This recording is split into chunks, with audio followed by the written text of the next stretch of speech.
James Webb space telescope ने हमारी कायनात में होने वाले एक शानदार वाकये की या एक शानदार अमल की इंतहाई बेहतरीन क्वालिटी की तस्वीर हासिल की है। और ये तस्वीर है एक सितारे के अख्ताम से चंद लम्हे पहले की तस्वीर, यानी उस सितारे की मौत के मुंह में जाने से कुछ लम्हे पहले की तस्वीर। और आज की वीडियो में हम ये समझेंगे कि जेम्स वेब का ये कैप्चर्ड इमेज क्या है और ये सितारों की जिंदगी और मौत का क्या मतलब है। जेम्स वेब के हासिल किए गए इमेज की तरफ जाने से पहले हम समझते हैं कि इस सितारे की जिंदगी और उसकी मौत से क्या मुराद है। जब भी इस कायनात में कुछ सितारा पैदा होता है, जन्म लेता है, वो अपनी जिंदगी का आगाज करता है, तो उसमें होता क्या है कि इस कायनात की वसतों में फैली हुई जो डस्ट है, मैटर है, वो बाज जगहों पे अपनी ग्रेविटी की वजह से इकट्ठा होना शुरू हो जाता है। और जब ये बहुत ज्यादा मैटर इकट्ठा होता है तो इस तरह से एक सितारा जन्म लेता है। और सितारे का आगाज करने वाला ये मैटर अपनी इंतहाई सादा तरीन हालत में होता है,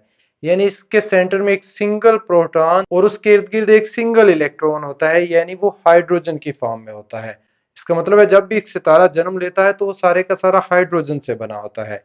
और उस सितारे के सारे मैस की ग्रेविटी होने की वजह से उस सितारे की कोर में यानी उसके सेंटर में वो हाइड्रोजन जो है वो बहुत ज्यादा ग्रेविटी का प्रेशर होने की वजह से आपस में फ्यूज होना शुरू हो जाता है, यानी उनके न्यूक्लियाई, उनके सेंटर में मौजूद प्रोटॉन्स आपस में न्यूक्लियर फ्यूजन रिएक्शन स्टार्ट कर देते हैं।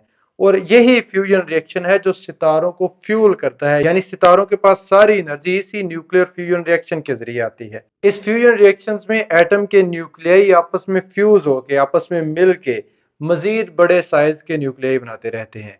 इस तरह हाइड्रोजन के न्यूक्लियाई आपस में फ्यूज होके हीलियम के न्यूक्लियाई बनाते रहते हैं। अब इस हाइड्रोजन के फ्यूज होने के बाद हीलियम के बन जाने से सितारों की जिंदगी दो मुख्तलिफ तरीकों से गुजरती है। पहले तरीके में जब सितारों का मैस बहुत ज्यादा ना हो, यानी वो छोटे साइज के सितारे हों, तो उनमें ये हीलियम के एटम्स जो हैं वो मजीद फ्यूजन रिएक्शन करने के काबिल नहीं रहते, क्योंकि उनका साइज छोटा है और उनकी टोटल ग्रेविटी इतनी ज्यादा नहीं होती कि वो इन हीलियम के न्यूक्लियाई को भी आपस में फ्यूज कर दे। जिस वजह से ये सितारे जो हैं वो अपनी बकिया मंदा जिंदगी एक वाइट ड्वार्फ या ब्लैक ड्वार्फ की शक्ल में गुजार देते हैं और कायनात की वसतों में यूं ही भटकते रहते हैं। लेकिन अगर वो सितारा बहुत ज्यादा मैसिव हो, यानी उसका मैस बहुत ज्यादा हो, हमारे सूरज के मुकाबले में कई गुना ज्यादा हो, तो उस सूरत में वो सितारे का मैस बहुत ज्यादा होने की वजह से उसकी ग्रेविटी इतनी ज्यादा होती है कि वो ग्रेविटी इसमें बनने वाले हीलियम के न्यूक्लियाई को भी आपस में फ्यूज करना शुरू कर देती है। उनके ऊपर इतना ज्यादा ग्रेविटेशनल प्रेशर बढ़ता है कि सितारे की कोर में हीलियम के न्यूक्लियाई भी आपस में फ्यूज होना शुरू हो जाते हैं।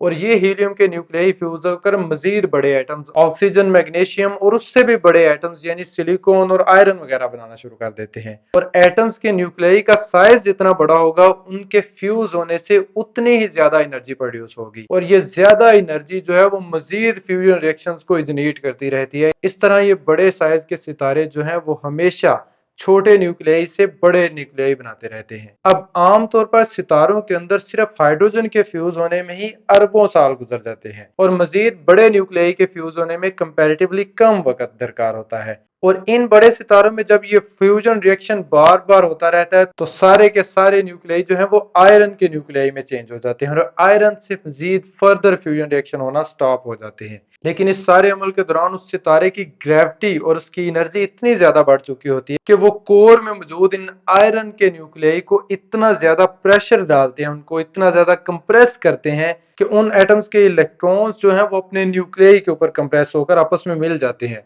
और इलेक्ट्रॉन और प्रोटॉन के मिलने से न्यूट्रॉन्स बन जाते हैं। और इस तरह उन बड़े सितारों की कोर जो है वो सारी की सारी न्यूट्रॉन्स में कन्वर्ट हो जाती है। इन न्यूट्रॉन्स के बनने से और इनके आपस में बहुत ज्यादा कंप्रेस होने से, दबाव आने से बेइंतहा एनर्जी पैदा होती है।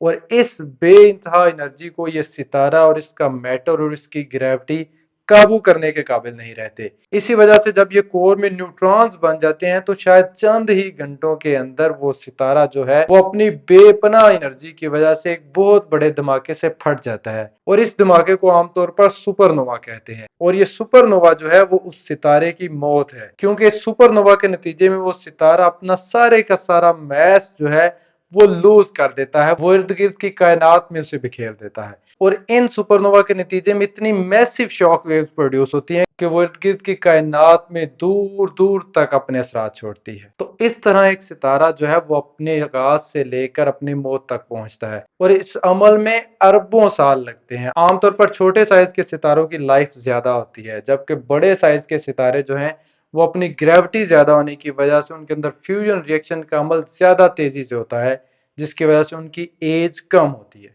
अब हम बात करते हैं जेम्स वेब के कैप्चर्ड इमेज की। जेम्स वेब ने हमारे से 15,000 नूरी साल यानी 15,000 लाइट ईयर्स के फासले पर मौजूद एक सितारा जो अपनी जिंदगी के अख्ताम के करीब है, यानी उसमें सुपरनोवा सिर्फ हुआ चाहता है, उस सुपरनोवा होने से चंद लम्हे पहले की तस्वीर ली। और इसको मैं चंद लम्हे पहले की तस्वीर इसलिए कह रहा हूँ क्योंकि इस सितारे के सुपरनोवा होने में जो टाइम बाकी रह गया है वो इस सितारे की टोटल लाइफ के मुकाबले में सिर्फ चंद लम्हे बनता है। और ये सितारा है वोल्फ रैटर टाइप स्टार।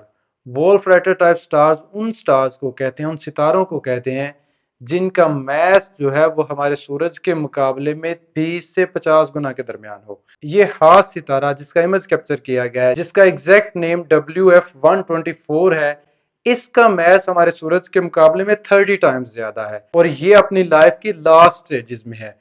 इन आखिरी लम्हात में उस सितारे के पास एनर्जी बहुत ज्यादा हो गई है, उस सितारे के पास एनर्जी का जहीरा बहुत ज्यादा हो गया है, जिसकी वजह से उस सितारे से डस्ट उठना शुरू हो गई है। उसका मैटर जो है उस सितारे से ज्यादा एनर्जी की वजह से साइडों पे बाहर की तरफ उठने लग गया है। और इस सितारे ने इस वक्त जबकि इसकी तस्वीर कैप्चर की गई है अपने टोटल मैस का जितना हिस्सा लूज कर दिया है, जितना हिस्सा बाहर निकाल दिया है, जो कि हमें इस इमेज में पर्पल कलर के ब्राइट कलर्स में नजर आ रहा है, वो मैस भी हमारे सूरज के मुकाबले में 10 गुना ज्यादा है। यानी उस सितारे ने सुपरनोवा बनने से पहले ही हमारे सूरज के मुकाबले में 10 गुना मास अपना लूज कर दिया है। और ये सितारा इस वक्त एक इंतहाई हसास मरहले से गुजर रहा है, जिसके images James Webb space telescope ने कैप्चर कर लिए हैं। और आप इन इमेजेस से अंदाजा लगा सकते हैं कि ये कितनी शानदार बेहतरीन क्वालिटी के इमेजेस हैं। आपको स्क्रीन पे इस वक्त हबल टेलीस्कोप का इमेज और जेम्स वेब स्पेस टेलीस्कोप का इमेज इकट्ठे नजर आ रहे हैं। इन दोनों इमेजेस से आप ये भी अंदाजा कर सकते हैं कि ये हबल का इमेज जो चंद साल पहले लिया गया था,